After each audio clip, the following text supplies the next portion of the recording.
We are talking about the titanium mineral today. Joining me is Simon Finnis, the Managing Director of McLaren Minerals. Simon, it's a pleasure to have you back on. How are you? I'm good, thanks, Shay. Yeah, it is good to be on.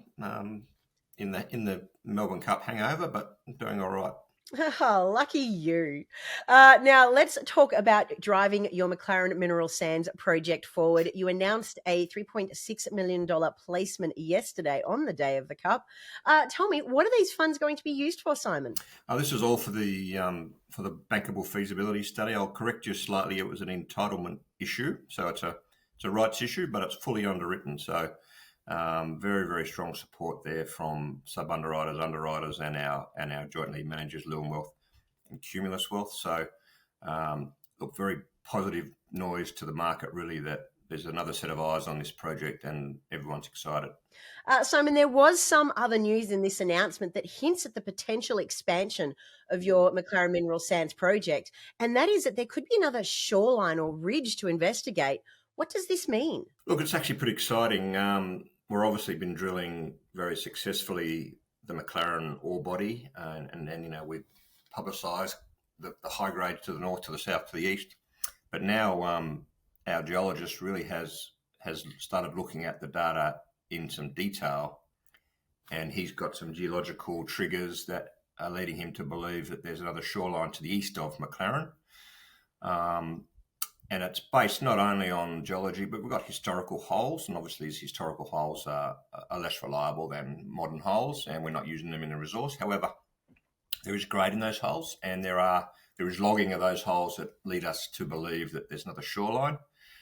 We put a pretty picture together on the announcement that shows what the extent of this could be, and the other key aspect is that there's an RL connection. So what we're seeing at McLaren is that all the sand sits above a particular level, and that has been deposited over time. So this new shoreline interpretation also ticks that box. So it looks very exciting. Obviously, we're working hard right now to finish the MRE. We're a bit frustrated with how long it's taken, but we've got our fingers crossed that it will meet everyone's expectations, and let's hope it exceeds them.